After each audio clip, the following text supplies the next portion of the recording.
Hello, welcome back to Lightning Problem Solving. Today I'm going to teach you how to set the right targets for your manufacturing facility.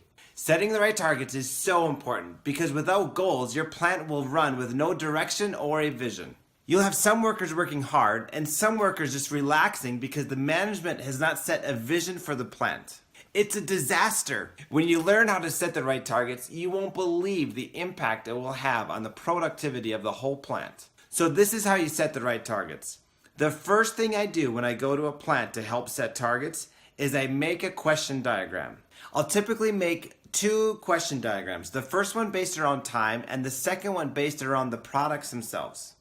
Here's an example of a time-based question diagram. You see how I start small and go larger. Second, minute, hour, day, week, month, and year. You'll want to look at the very most productive moments of your business. You're going to look for the most productive seconds, the most productive minute, the most productive hour, day, week, the most productive month of the most productive year.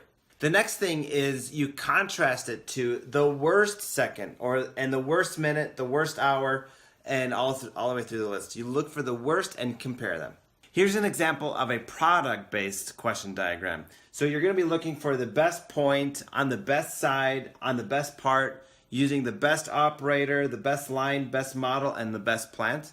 And then compare them to the worst point, worst side, worst part, operator, line, model, and plant. The question diagram is designed to help you find the problem solver's best friend, and that is contrast. You may find that Mr. Fast is your best operator, and he works on line number 3, and the best time of day for him is at 2 p.m. Then you're going to compare that to the other operators and train them to work like your best machine or best operator. And now your job is to train all the other operators to perfect their process so their numbers will match Mr. Fast's numbers. If Mr. Fast can do it, with the right training, everybody can do it. There you have your target. I have a few other thoughts on target setting too. First of all, be sure to set realistic goals. Don't set your goals so high that it actually discourages your employees.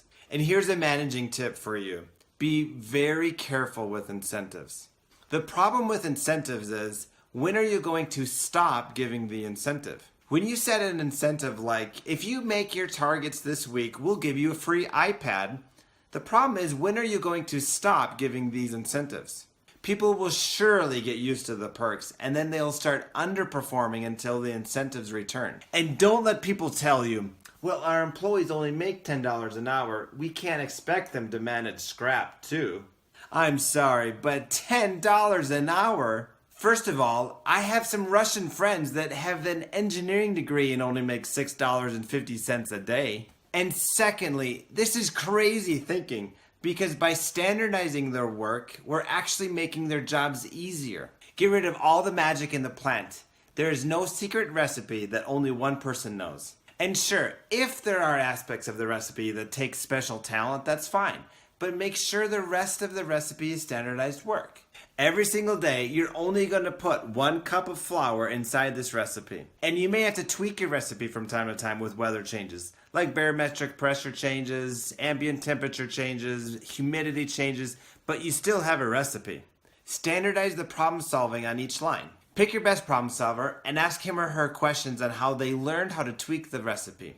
And guess what? That's your new standardized work. Once you've set your targets and you've figured out the work standards needed to reach them, now you need to drive your plant so your employees never change those standards. There have been a few facilities that I've worked at where I had to be a little creative on how I found their particular targets. So I've done time studies. I've done the work myself and I timed how fast I could do the work. Sometimes I think, in a perfect world, if I had a robot doing this, how long would a robot take to do it? The ideas I've given you today work for developing scrap targets, efficiency targets, production targets, employee pay raise targets, and countless others. If this video has helped you at all, click like and subscribe to my channel so you'll never miss out on any keys to mastering manufacturing. Also, if you need help setting targets for your company, feel free to contact me. Let me know in the comments below if you have any great ideas in setting targets at your workplace. Thanks for watching and have a great day.